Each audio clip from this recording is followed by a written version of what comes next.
This is DMG. Welcome to 7D System. And in this video, we're going to be talking about the Zom Beetle.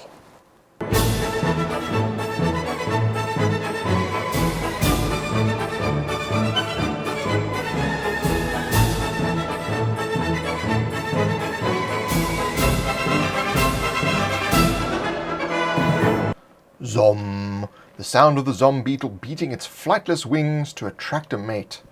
A horrible sound to those who know what fate awaits the nursery, which is you. That's right, Zom Beetles use large mammals as the hosts for their eggs, a sickening process involving incapacitation, implantation, and ingestion that doesn't end well for the victim. The Dark-brewer enclave prize these beetles for their venom that is used in the zombification process. Zom beetles are also the scourge of farmers as they devour livestock and crops. A plague of Zom beetles once eradicated an entire kingdom. Those that survived the feeding and breeding either died of starvation or at the hands of brigands on the roads out of their country. Zom beetles are quite large beetles, about the size of a gnome. Their carapace is quite hardy, and they have a bristle-like fur underneath their bodies. In the center of their heads is a large needle-like proboscis. It is not used for feeding, but it has rather been adapted for injection of a paralyzing venom into the brains of the Zomm's victims. The 6 legs are quite well protected by the armor-like carapace as they fold underneath the abdomen. Zomm tend to have mottled camouflage patterns on their backs to avoid detection by airborne predators. For centuries, herbalists and apothecaries had used diluted Zomm venom to calm people down. Zomm were farmed for this reason until the undiluted paralytic serum was weaponized by the armies of the various kingdoms. Zomm farms became prime targets to reduce the enemy's supply of the venom, and it soon fell out of favor. The need for the live mammals to incubate the Zomm eggs also started to become problematic, as during times of drought and famine, cows, the principal incubators, became more expensive. No suitable alternative creature could be found, and the Zomm returned to the wild. Little is known of the evolution of the Zomm, but there is nothing magical about the creature. It is surmised that the evolution of the paralytic agent was probably due to the interbreeding of several beetle species. The bug's giant size a result of overabundance of food and incubators. Zom beetles are omnivorous, and due to their size they consume a significant amount of food during their lifetimes. Farmers often engage people to wipe out a colony of Zomm once they are discovered, not only because they eat everything, but also because no one wants to get egged, the colloquial term for the Zom beetle's implantation process. It is also rumored that they attract zombies, and no one wants undead hanging around their farm either. Zomm usually breed once a month. It is after this mating that the females find a large mammal to deposit their eggs into. They use their needle-sharp proboscis to inject the paralytic venom into the brain of a victim, rendering them paralyzed, unconscious, and near death. The beetle then places the rear of their abdomen to the victim's mouth and deposits the 10 large eggs down their throat and into the stomach. After a few days, the eggs hatch and the Zom beetles begin to eat their way out, invariably killing the host. The beetles tend to roam temperate and tropical forests and jungles.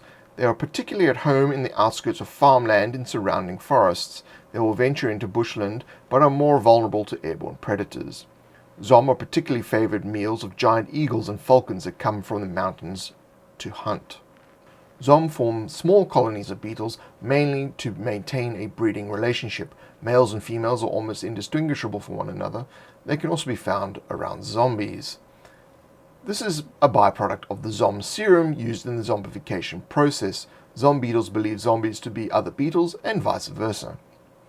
Zomm will fight as a group to procure incubators or to eat prey. Either way, they are dangerous. They can also be found grazing on patches of crops or fruit, grain, and other staples. However, they prefer meat to meal. When encountering a Zom beetle, the explorer may be warned by the Zomm sound. If this is the case, the beetles have been mating, and they will make every effort to secure an incubator for their eggs. If they have not been mating, Zomm will usually only attack weak or injured opponents or prey in order to have a meal. A colony of beetles could number 10. Zomm use their vicious proboscis lance to impale their prey and inject their nasty serum into the victim's brain. The target is rendered paralyzed, unconscious, and near death, ready for implantation of the Zomm's eggs, which hatch and eat the victim from within. The serum is considered a poison of difficulty level 3. Anyone failing a constitution check will be subject to the effects. Once paralyzed, the victim will have eggs implanted in their stomach through the throat. After 2 full rests, the eggs will hatch, and the victim will take 1 injury every hour. Within a half a day, they will have been consumed from the inside out. There are a few known ways to get rid of the eggs. Magic, drinking highly intoxicating alcohol, drinking boiling water, clearly an emergency approach, and being stabbed in the stomach several times, not recommended as it clearly induces more problems, and taking laxatives. Lots and lots of laxatives. So, that is the Zom Beetle. If you'd like to support these videos, check out patreon.com/70system, where at certain reward levels you will get the PDFs for these monsters. The monster PDFs are also available on the store, and you can check out the playlist of all the monsters that have come before this one. You can check me out on Facebook and Twitter /70system, and I will see you in the next video where we talk about plague victims. Until then, sayonara.